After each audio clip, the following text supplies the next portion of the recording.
బాగున్నారా? నాకు సమాధానం రావడం లేదు. బాగున్నారా? ఓకే. నిజంగా గతించినటువంటి కాలం అంతా కూడా దేవుడు తన మహాకృపను బట్టి మనం సజీవులకు నిలిపి ఈరోజు ఈ క్షణం ఇక్కడ ఇలా చేరి దేవుని యొక్క మరణాన్ని మనము ఒక పండగలాగా చేసుకోవడం చాలా అద్భుతం కదా. అసలు మనిషి చనిపోయినప్పుడు ఒక పండగ వాతావరణం క్రియేట్ అవుతుందా అనేది క్వశ్చన్ మార్క్. అవుతుందా? ఎవరన్నా అడిగి చూడండి. సో లేదా చనిపోయిన వ్యక్తి దగ్గరికి వెళ్ళి అడగండి. సో ఎలా ఉంటారంటే వారు కోల్పోయినటువంటి ఆ యొక్క ఫేస్ వారిని ప్రతిబింబిస్తుంటుంది. వాళ్ళని చూసినప్పుడు ఇంకా ఏదో మాట్లాడే ప్రయత్నం చేస్తే కానీ వాళ్ళు బోర్న వినిపిస్తుంటారు. సో అలాంటి సిచ్యువేషన్లో వాళ్ళతో మాట్లాడడం కన్నా సైలెంట్ ఉండడమే ఉత్తమం అని చెప్పి చాలా మంది కూడా సైలెంట్గా ఉంటారు. కానీ మనం చేసేటువంటి మిస్టేక్ అని తెలుసా? అదే క్రైస్తవులుగా మనం వాటిని బలపరచాలి, వాటిని పురుకొల్పాలి. ఇక్కడ యేసుక్రీస్తు ప్రభువు చనిపోతున్నటువంటి ఆ యొక్క సిచ్యువేషన్లో అనగా శిలువ మీద ఆయన ఉన్నప్పుడు చాలా అద్భుతంగా తన యొక్క మాట యొక్క వైఖరి ఉంది. అదే క్రైస్తవులుగా మనం ఆచరించాలి. దాన్ని మనం చెప్పేవారిగా ఉండాలని దేవుని యొక్క వాక్యం సెలవిస్తుంది. ఇక్కడ చూస్తే కనుక నిజంగా యేసుక్రీస్తు ప్రభు శిలువలో 7 మాటలు చెప్పాడని చెప్పి చాలా ప్రత్యేకంగా దాన్ని వివరిస్తాం ఈ సందర్భంలో. కానీ దాన్ని ఫాలో అవుతున్నటువంటి మనము ఖచ్చితంగా దాన్ని నెరవేర్చే వారిగా మనం ఉండాలి. చూద్దాం. బైబిల్లో నిజంగా మనం చూస్తే చాలా అద్భుతంగా ఈ మాట ఎప్పుడైనా చదివాం కదా. సో మొట్టమొదటిగా మనము విన్నటువంటి మాట మనం చూసాము. తర్వాత 2 మాటలు మనం చూసాము. చాలా అద్భుతంగా దైవజనులు అత్తగారు అన్నగారు కూడా చాలా బాగా వివరించారు. సెకండ్ థర్డ్ మనం చూసాక ఇక్కడ చూసాక యోహాను సువార్త 19:25 చూసాక ఆయన తల్లియు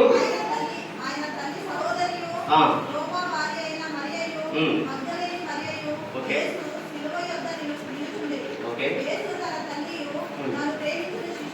యేసు తన తల్లియు తాను ప్రేమించిన శిష్యుడును దగ్గర నిలుచుండుట చూచి, అమ్మా ఇదిగో నీ కుమారుడు.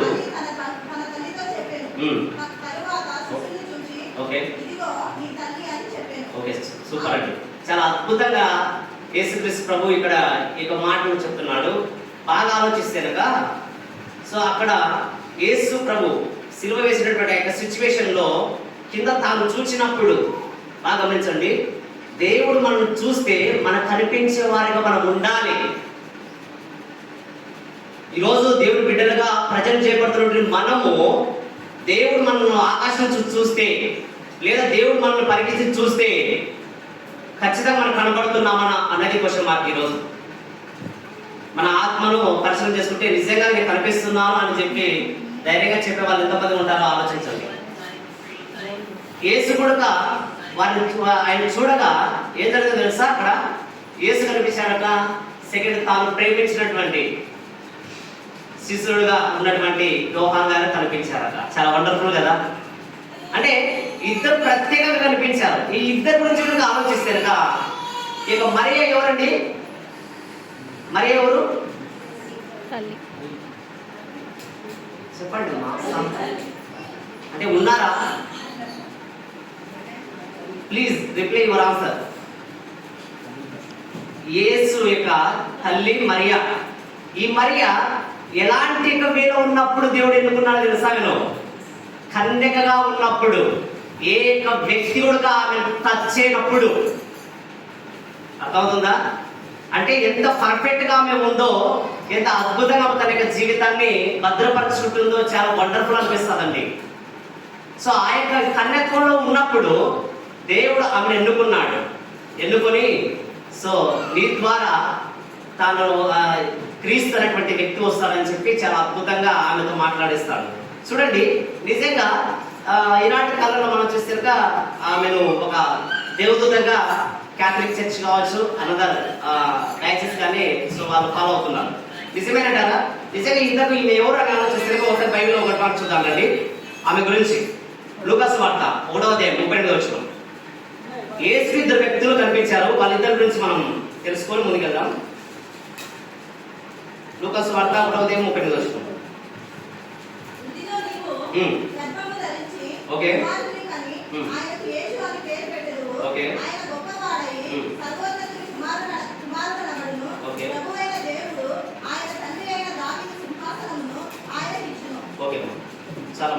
చూడండి 1:38 మనం చూస్తే కనుక, అందుకు మరియా, ఇదిగో ప్రభు దాసురాలను, నీ మాట చొప్పున నాకు జరుగును గాక నేను. ఈమె ఎవరంట? ప్రభు యొక్క దాసురాలు. ఈరోజు మనం కూడా దాసురాలుగా ఉండాలని దేవుడు ఇష్టపడుతున్నాడు. కనుకనే మరియను ఎస్టాబ్లిష్ చేస్తున్నాడు మన ముందర. ఆలోచించండి, ఈమె ఎవరంటే ప్రభు యొక్క దాసురాలు, అనగా దేవుని యొక్క పరిచర్యలను, దేవునికి ఇష్టంగా జీవించే పనులను ఆమె ఒక దాసురాలుగా ప్రజెంట్ చేయబడింది. మనం కూడా అలా ఉండాలని దేవుడు ఇష్టపడుతున్నాడు. అందుకనే ఆమెను ఎన్నుకున్నాడు. అద్భుతంగా ఈ భూ ప్రపంచానికి ఆమె యొక్క జీవితాన్ని ఎస్టాబ్లిష్ చేశాడు దేవుడు. అందుకే చూడండి ఇంకొక మాట, అదే లూకా సువార్త 1:27 చూడండి. ఆమె ఎలాంటి ఒక స్త్రీ అంటే ఇక్కడ చూస్తాం, దావీదు వంశస్థుడైన యోసేపును ఒక పురుషుడు ప్రదానం చేయబడిన కన్యక ఎద్దుకు దేవుడి చేత పంపబడిన ఆ కన్యక పేరు మరియా. అంటే ఈమె ఎవరంట? కన్యక. అంటే కన్యక ఉన్నప్పుడు దేవుడు ఆమె గర్భమందు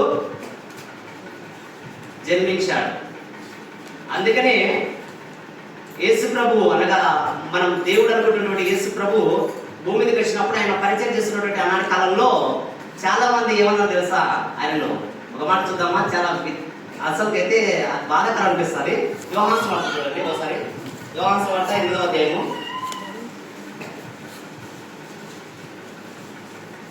యోహాను సువార్త 8వ అధ్యాయము 40వ వచనం చూడండి. మీరు మీ తండ్రి క్రియలు చేయుచున్నారని వారితో, మేము వ్యభిచారము వలన పుట్టిన వారము కాము. ఇక్కడ చూడండి, ఇక్కడ యేసు ప్రభు తన యొక్క వాక్కులను చెప్పుకుంటూ వెళ్తుంటే, దేవునికి రాజస్వార్థం చెప్తూ వెళ్తుంటే, అక్కడ ఉన్న వారు ఏమన్నారంటే, మేము వ్యభిచారం వలన పుట్టిన వారు కాదయ్యా అంటున్నారు.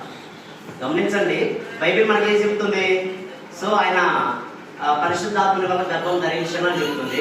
కానీ వీళ్ళు అర్థం చేసుకుని పోను. అందుకే లేఖనాలను మనం ఎలా చదవాలి అంటే, ఎలా ధ్యానించాలంటే కనుక, అక్షరం అనేది మనను చంపేస్తుందట, ఆత్మ అనేది మనను జీవింపజేస్తుందట. అందుకే ఆత్మీయ అర్థంలో మనము చూస్తూ ఆత్మీయ జ్ఞానంలో మనం ముందుకెళ్తే అద్భుతమైనటువంటి అవుట్పుట్ మనకు కనిపిస్తుంది. అందుకే ఇక్కడ చూస్తే కనుక మీరు వ్యభిచారపడడం వల్ల పుట్టినారని చెప్పి యేసు ప్రభును డైరెక్ట్ గా ఒక స్టేట్మెంట్ రిలీజ్ చేశారు. కానీ ఆయన ఎలా పుట్టాడని ఆలోచిస్తే కనుక పరిశుద్ధాత్మ ద్వారా మనం పుట్టాడు. ఆమె కన్యగా ఉంది, ఏ పురుషుని ఎందుకు కూడా ఆమె సెక్సువల్ గా యూజ్ చేయలేదని చెప్పి ఇక్కడ బైబిల్లో నొక్కి చెప్తుంది. ఆలోచించండి, అంటే మనం అర్థం చేసుకుని పోను. ఒక వ్యక్తి మీద తప్పు లేదా ఒక వ్యక్తి మీద నేరపరం చేయాలంటే ఎలాగైనా చేయకూడదా? అందుకే ఈరోజు మనకు ఈ మాట ఏం తెలియపరుస్తుంది అంటే, ఒక బాధ్యత అనేది తెలియపరుస్తుంది. తండ్రి ఒక భార్యడల కానీ, ఒక భర్తడల కానీ, సో లేదా ఒక పిల్లలు తన తల్లిదండ్రుల కానీ ఎలాంటి బాధ్యత వహిస్తారో ఈ మాట తెలియపరుస్తుంది. అందుకే ఈ బాధ్యత అనేటువంటి విషయంలో ఇద్దరు ప్రధానంగా కనిపిస్తున్నారు. వారిలో మరియ గారి గురించి మనం వింటున్నాం. మరి మరియ గారిని నిజంగా అన్నప్పుడు సో చాలా బాధపడినచ్చు దేవుడు కూడా. అంటే ఆయన కూడా ఒక మానవుడిగా ఉన్నాడు. సెకండ్, ఆయనలో ఒక దైవత్వం కూడా కనిపిస్తుంది. రెండు సేమ్ ఈక్వల్ గా తను ముందుకెళ్తున్నాడు. ఇప్పుడు చూడండి, మన దేవుడి బిడ్డలమా లేదా లోక సంబంధమా? దేవుడి బిడ్డలు. మరి దేవుడి బిడ్డలుగా ఉన్నప్పుడు లోక సంబంధమైనటువంటి ఆ యొక్క బాధ్యత కూడా మనం నిర్వర్తించాలా లేదా? ఇప్పుడు మా నాన్న ఒక మాట అన్నాడండి, నేను సేవకి వెళ్తున్నాను అన్నప్పుడు, ఆ సేవకి వెళ్తున్నావు, మరి తల్లిదండ్రులు కూడా చూసుకోవాలని బైబిల్ లేదా, దేవుడు చెప్పలేదా అన్నాడు. అంటే నేను బైబిల్లో ఒక మాట చూపించాను. దేవుని ఒక వాక్య ప్రకారం ఎవరైతే జీవిస్తారో వారు ఆయన దేవుని, ఆయన పిల్లల వెంటగా చెప్పాడు, ఆయన శిష్యులని చెప్పాడు. సో కాబట్టి నేను దేవుడికి సమర్పించుకుంటున్నాను నా జీవితాన్ని అని చెప్పి అది అన్నప్పుడు చాలా బాధపడ్డాడు అనమాట. కానీ నాకు అప్పుడు అర్థం కాలేదు. కానీ దేవుని యొక్క విషయంలో మనం అర్థం చేసుకుంటే కదా, దేవుని వాక్యాన్ని మనం తెలుసుకుంటే కదా, ఖచ్చితంగా మనము యుగలోకంలో కూడా తల్లిదండ్రులు వారిని మనము ప్రేమించాలి, గౌరవించాలి. వారికి ఎంతో ఒక స్వేచ్ఛ, అంటే వారిని మనం చూసుకోవడం ప్రొటెక్షన్ మనం కల్పించాలి. అప్పుడే మనం ఏం చేసినా కానీ ఫలభరితంగా ఉండాలండి. అందుకే యేసుక్రీస్తు ఒక అద్భుతమైన స్టేట్మెంట్ ఇస్తాడు, వీరు బహుగా ఫలించడం వలన నా తండ్రి మహిమపరచబడతాడంటాడు. హల్లెలూయా. అందుకే ప్రియులారా, నిజంగా చాలా అద్భుతంగా ఈ మాట చూసాక చాలా వండర్ఫుల్ అనిపిస్తుంది కదా. నిజంగా ఇక్కడ చూసాక మరి మరియ గారు ఇలా ఉన్నారు. మరియ గారు చివరి వరకు యేసుతో ఉన్నారంటే ఉన్నారు. ఎక్కడ ఉన్నారు? యేసు ప్రభు సిలువ వేసినప్పుడు ఆయన చూసినప్పుడు అక్కడ మరియ గారు కనిపించారంటే కనిపించారు. మరి చివరి వరకు మనం ఉంటున్నామా? మధ్యలోనే వెళ్ళిపోతున్నామా లోకాన్ని వెంబడించి? ఆలోచించండి. అలాగే వెళ్తే బైబిల్ చెప్తుంది దేవుడికి మరలా మనం సిలువ వేసిన వారిగా ఉంటున్నామట. అందుకే మనం ఈ లోకంలో ఎలా జీవించాలంటే చాలా పర్ఫెక్ట్ గా మంచిగా దేవుడికి ఇష్టకరంగా జీవించే వారిగా మనం ఉండాలి. మన యొక్క మాట తీరు, మన యొక్క క్రియలు, మన యొక్క జీవితం అంతా కూడా దేవుని మెప్పించే విధంగా ఉండాలి. మనుషులు మెప్పడం కోసం కాదు. మనుషులు మెచ్చుకుంటారు, ఈరోజు మనసు రోజే తిరస్కరిస్తారు. కానీ దేవుడు మెచ్చుకుంటే సో వండర్ఫుల్ గా మన లైఫ్ ఉంటుందండి. అందుకే మనము ఈ లోక సంబంధమైన వాటి వరకు మనం ప్రయాసపడదు, దేవుని యొక్క పర సంబంధమైనటువంటి రాజు వరకు మనం ప్రయాసపడాలని దేవుడు తెలియపరుస్తున్నాడు. ఇక మరి యొక్క లైఫ్ ని చూస్తే ఆమె చివరి వరకు ఆమె దేవుని విడిచిపెట్టకుండా చివరి వరకు అతనితో పాటే ఉందట. కనుకనే ఆయన చూసినప్పుడు అక్కడ మరియ గారు ఉన్నారట. మరి దేవుడు మనం చూస్తే మనం కూడా ఉండాలని దేవుడు తెలియపరుస్తున్నాడు. ఇక యోహాను గురించి కూడా తెలుసుకుంటే యోహాను ఎలాంటి వ్యక్తిత్వం కలిగిన వాడని ఆలోచిస్తే యేసు ప్రభువే తను ఎంతగానో ప్రేమించినట్లుగా చూస్తాం ఇక్కడ. అంటే యేసు ప్రభు యొక్క రొమ్మున అనుకున్నటువంటి వ్యక్తిగా యోహాను గారు ప్రజెంట్ చేయబడ్డాడు. అంటే ఏదైతే చెప్తున్నాడో దానికి అనుగుణంగా నియమ నిబంధనలు ఏదైతే ఉన్నాయో దానికి ఇష్టకరంగా నడుచుకున్నటువంటి వ్యక్తిగా యోహాను గారు ఉన్నారు. మరి మనం కూడా ఎలాంటి వారిగా ఉన్నాం అనేది ఇక్కడ ప్రశ్న. ఎందుకంటే మనం కూడా దేవుని ఇష్టంగా దేవుని పోలి నడుచుకున్న వారిగా ఉంటే క్రీస్తు మన కొరకు ఏ త్యాగం చేశాడో ఆ త్యాగానికి ప్రతిఫలం అనేది దక్కుతుంది. సో మనం కనుక ఇష్టంగా జీవించకపోతే దేవుడు మనం చూసి బాధపడతాడండి. అందుకే లోబాం గారి కాలంలో సతగట ముందు నరులు చేసినందుకు దేవుడు ఏమైనాడట? సంతాపం చెందినట్టే బాధపడినాడట. ఎందుకు ఇలా ఉన్నారు, ఇలా వెళ్తున్నారు, ఎందుకు చేశారో అని చెప్పి చాలా కుమిలిపోయినట్టుగా మనం అక్కడ చూస్తాం పిల్లలు. అందుకే యోహాను గారి లాగా మనం జీవించాలి. అందుకే ఇక్కడ రాయబడుతుంది, ఏం రాయబడుతుంది? ఇదిగో నీ కుమారుడు అని చెప్పి తన తల్లితో చెప్పాను. అంటే ఆయన గురించి చెప్తూ తాను ప్రేమించిన శిష్యుడు. మనం ఈ లోకంలో చాలా విషయాల్లో మనం ప్రేమిస్తుంటాం. అది వస్తువు కావచ్చు, మనిషి కావచ్చు, ఏదైనా కావచ్చు. కానీ తాను అంటే దేవుడు ప్రేమించే వైఖరి కలిగినటువంటి వ్యక్తిగా మనం రూపాంతరం చెందాలి. అప్పుడే దేవుడు మన నుంచి మహిమ పొందుకుంటాడని దేవుడు వాగ్దానం చేస్తున్నాడని. అందుకే యోహాను గారిని చాలా అద్భుతం తెలియపరుస్తున్నాడు, మన ముందర ప్రజెంట్ చేస్తున్నాడు. మరియ గారిని మన ముందర ప్రజెంట్ చేస్తున్నాడు. ఎలాంటి వైఖరి కలిగి ఉండాలి.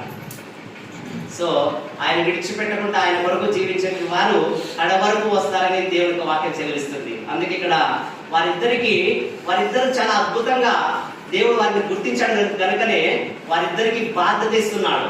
ఏ బాధ్యత అది? ఇదిగో ఈ తల్లి, ఇదిగో నీ కుమారుడు అని చెప్పి ఇద్దరికి ఒక బాధ్యత ఇస్తున్నాడు. ఫలం అనేది దక్కుతుంది. మనం కనుక ఇష్టంగా జీవించకపోతే దేవుడు మనం చూసి బాధపడతాడండి. అందుకే లోబాం గారి కాలంలో సతగట ముందు నరులు చేసినందుకు దేవుడు ఏమైనాడట? సంతాపం చెందినట్టే బాధపడినాడట. ఎందుకు ఇలా ఉన్నారు, ఇలా వెళ్తున్నారు, ఎందుకు చేశారో అని చెప్పి చాలా కుమిలిపోయినట్టుగా మనం అక్కడ చూస్తాం పిల్లలు. అందుకే యోహాను గారి లాగా మనం జీవించాలి. అందుకే ఇక్కడ రాయబడుతుంది, ఏం రాయబడుతుంది? ఇదిగో నీ కుమారుడు అని చెప్పి తన తల్లితో చెప్పాను. అంటే ఆయన గురించి చెప్తూ తాను ప్రేమించిన శిష్యుడు. మనం ఈ లోకంలో చాలా విషయాల్లో మనం ప్రేమిస్తుంటాం. అది వస్తువు కావచ్చు, మనిషి కావచ్చు, ఏదైనా కావచ్చు. కానీ తాను అంటే దేవుడు ప్రేమించే వైఖరి కలిగినటువంటి వ్యక్తిగా మనం రూపాంతరం చెందాలి. అప్పుడే దేవుడు మన నుంచి మహిమ పొందుకుంటాడని దేవుడు వాగ్దానం చేస్తున్నాడని. అందుకే యోహాను గారిని చాలా అద్భుతం తెలియపరుస్తున్నాడు, మన ముందర ప్రజెంట్ చేస్తున్నాడు. మరియ గారిని మన ముందర ప్రజెంట్ చేస్తున్నాడు. ఎలాంటి వైఖరి కలిగి ఉండాలి. ఆయన విడిచిపెట్టకుండా ఆయన వరకు జీవించే వారు అడ వరకు వస్తారని దేవుని వాక్యం చెల్లిస్తుంది. అందుకే ఇక్కడ వారిద్దరు చాలా అద్భుతంగా దేవుడు వారిని గుర్తించాడు కనుకనే వారిద్దరికి బాధ్యత ఇస్తున్నాడు. ఏ బాధ్యత అది? ఇదిగో ఈ తల్లి, ఇదిగో నీ కుమారుడు అని చెప్పి ఇద్దరికి ఒక బాధ్యత ఇస్తున్నాడు. అంటే పని చేసే వారికే దేవుడు బాధ్యత ఇస్తాడు. అంటే మంచిగా నడుచుకున్న వారికే దేవుడు బాధ్యత ఇస్తాడు. ఇప్పుడు బాగా గమనించండి, ఒక వ్యక్తికి 2 కుమారులు ఉన్నారనుకోండి. ఒక కుమారుడు తన తండ్రికి చాలా ఇష్టంగా జీవిస్తున్నాడు, అన్ని కొనాల్లో చెప్పినట్టుగా నడుస్తున్నాడు అనుకో. తన ఏది వచ్చినా ఏం చేసినా కానీ మొత్తం తన కుమారుడికి, పెద్ద కుమారుడికే చెప్తాడు. కానీ 2వ కుమారుడు ఇష్టాచారం జీవిస్తున్నాడు, తను చెప్తాడు ఏదైనా బాధ్యత, పలానా పని చేయలేదు, పలానా చోటుకి వెళ్ళినా ఇది నెరవేర్చుకోరా అని చెప్తాడంటే చెప్పాడు. అందుకే మనకు బాధ్యత అనేది ఉండాలి. అందుకే ఇక్కడ దేవుడు సిలువలో ఉండగానే తన యొక్క బాధ్యతను మర్చిపోలేదండి. చివరి క్షణాల్లో తన తల్లిని విడిచిపెట్టలేదు. మనమైతే విడిచిపెట్టాం కదా, కొంచెం ఆస్తి వస్తానే, లేదా కొంచెం స్టేటస్ వస్తానే, కొద్దిగా పలుకుబడి వస్తానే మనం విడిచిపెట్టేస్తాం ఖచ్చితంగా. ఒకప్పుడైతే ఒక స్త్రీ చెప్పింది స్టేట్మెంట్, సాక్ష్యం చెప్పింది మాట. సో నేను చిన్నప్పుడు చాలా బాగా పెంచానండి ఆమెను. పెద్ద పెరిగిన తర్వాత తన ఫ్రెండ్స్ కూడా నన్ను పరిచయం చేయకుండా ఉంది నా కూతురు అంటుంది. ఆలోచించండి, మనం ఎలాంటి కార్యక్రమం ఉంటున్నాం అనేది జాగ్రత్తగా గ్రహించి ముందుకెళ్ళాలని దేవుడు తెలియపరుస్తున్నాడు. అందుకే బాధ్యత అనేది ప్రతి ఒక్కరికి ఉండాలి. అది సంఘంలోనైనా లేదా తల్లిదండ్రుల ఎడలైనా కానీ బాధ్యతగా జీవించినప్పుడే నిజమైనటువంటి క్రైస్తవులుగా మనం ప్రజెంట్ చేయబడతాం. దేవుడు ఏర్పరచుకున్నటువంటి వారిగా మనను ఎలా నియమించాలనుకుంటున్నాడు, ఎలా వాడుకోవాలనుకుంటున్నాడు, ఎలా మనం ఉండాలని అనుకుంటున్నాడో అలాంటి వారిగా మనం ఉండాలని దేవుడు తెలియపరుస్తున్నాడు. అందుకే ఆయన చూసినప్పుడు 2 మాత్రమే కనిపించారు, వారిలో మరే కనిపించారు, యోహాను కనిపించారు. సో అలాంటి ఒక వైఖరి మనం జీవించాలని దేవుడు తెలియపరుస్తున్నాడు. నిజంగా ఇంకా చివరిగా నేను ఒక 2 మాటలు చెప్తాను. సో ఎఫెసీయులకు రాసినటువంటి పత్రికలో ఒక మాట చూడండి.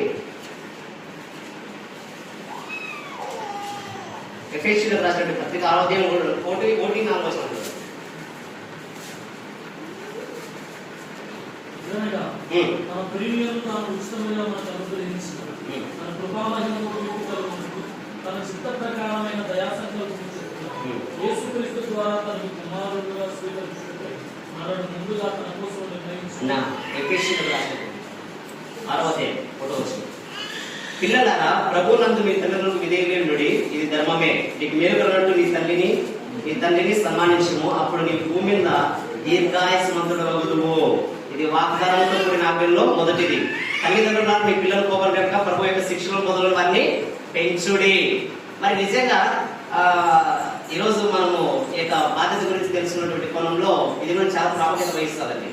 పిల్లలకు మనం నేర్పించే కోణం ఎలా ఉండాలంట, కోపం తెప్పించే విధంగా కాకుండా వారిని దేవుని శిక్షలో ఎలా పెంచాలి తెలుసా, చాలా వండర్ఫుల్ గా వారిని నడిపించాలట. అంటే కారణం మనం చేసే క్లీనే. నాకు తెలిసినటువంటి వ్యక్తి చాలా డ్రింకింగ్ చేస్తాడండి. సో తన కుమారుడు తను తెలియకుండా డ్రింకింగ్ వండర్ఫుల్ అవుతున్నాడు. కారణం ఏంటంటే తండ్రి ఎలా నడిచాడు, పిల్లలు కూడా నడుస్తాడు. అంటే మన యొక్క క్రియలు ఎస్టాబ్లిష్ చేస్తాయి, మన క్రియలే మన పిల్లలను నడిపిస్తాయి. అందుకే బహు జాగ్రత్తగా ఉండాలని దేవుడు తెలియపరుస్తున్నాడు ఇక్కడ. అందుకే నిజంగా యేసుక్రీస్తు ప్రభు ఆ యొక్క బాధ్యత చెప్పే ముందు ఇద్దరికి బాధ్యత తెలియపరిచాడు. ఒక 2 సిచ్యువేషన్ లో ఇద్దరికి బాధ్యత తెలియపరిచాడు. ఏంటో తెలుసా, యేసు ప్రభు ఆ యొక్క సిలువకు అప్పగించబడుతున్నప్పుడు తీర్పు దగ్గరికి పిలాతు దగ్గరికి వెళ్తారు. ఇతడు దళితుడా, అయితే ఇతడు హేరోదు దగ్గరికి వెళ్ళాలని చెప్తాడు. హేరోదు దగ్గరికి వెళ్తాడు. సో హేరోదు పిలాతు అంతకంటే ముందు భర్త శత్రువులుగా ఉన్నారట, కానీ వాళ్ళిద్దరు కూడా స్నేహితులు అయ్యారట. హల్లెలూయా. అర్థం చెప్పేది అంటే పిలాతు హేరోదు ఇద్దరు శత్రువులుగా ఉన్నారు, కానీ యేసు యొక్క తీర్పు విషయంలో వారి ఇరువురికి మంచి అండర్స్టాండింగ్ వచ్చింది. వాళ్ళిద్దరు కూడా ఫ్రెండ్స్ అయినారటండి. అంటే వాళ్ళిద్దరు శత్రువులుగా ఉన్నారు. మీరు అలా ఉండకూడదు, మీరు నిన్ను పొరుగువారిని ప్రేమించినటువంటి స్టేట్మెంట్ అద్భుతంగా ఇక్కడ కూడా తెలియపరిచే వారికి ఒక బాధ్యతను దేవుడు తెలియపరిచారు. అదేవిధంగా ఆ యెరూషలేములో ఆ యొక్క యేసుక్రీస్తు ప్రభువులో మోసుకుంటూ వెళ్తున్నటువంటి వేలో చూస్తే కనుక అక్కడ ఉన్నటువంటి స్త్రీలందరూ కూడా ఏడుస్తూ ఉంటే అంత చిన్న మాట తెలుసా, ఏమంటాడంటే మీరు నా కోసం ఏడవకండి, మీకోసం మీ పిల్లల కోసం ఏడవండి అంటాడు. అంటే ఒక బాధ్యత అక్కడ కూడా దేవుడు నెరవేర్చాడు. అంటే ఈ 2 విషయాలు యేసు ప్రభు శిలువకు ఎక్కక ముందుకే ఆయన బాధ్యత నెరవేర్చినట్టుగా ఇక్కడ చూస్తాం. అంటే పిల్లల ఎడలా తల్లిదండ్రుల ఎడలా ఎలా కలిగి జీవించాలి, ఎలా ఉండాలి అని చెప్పి ఇక్కడ అద్భుతంగా ఇక్కడ 2 స్టేట్మెంట్ చూపిస్తూ చివరిగా తాను చనిపోయే స్టేజ్కి వెళ్ళినా కానీ తన బాధ్యత యేసుక్రీస్తు ప్రభు మర్చిపోలేదు అని ఇక్కడ తెలియపరుస్తుంది ఒక వచనం అండి. మరి మనం కూడా ఏ దానికి కట్టుబడి ఉన్నామో దాన్ని నెరవేర్చే వరకు మనం కూడా దేవుడితో చేసుకున్న నిబంధనను, ఆ ఉడబడికను మనం విడిచిపెట్టకుండా దేవుడి కొరకు ముందుకు వెళ్ళాలని దేవుడు ఇష్టపడుతున్నాం. కనుకనే తల్లిదండ్రులుగా పిల్లలైన బాధ్యతను, అలాగే పిల్లలుగా తల్లిదండ్రులైన బాధ్యతను ఇక్కడ తెలియపరుస్తూ దేవుడు యొక్క మూడో మాటను తెలియపరుస్తూ చూస్తున్నాం. అలాంటి రీతిలో మనం అంతా నడిపించబడుతుంది కాక ఆమేన్.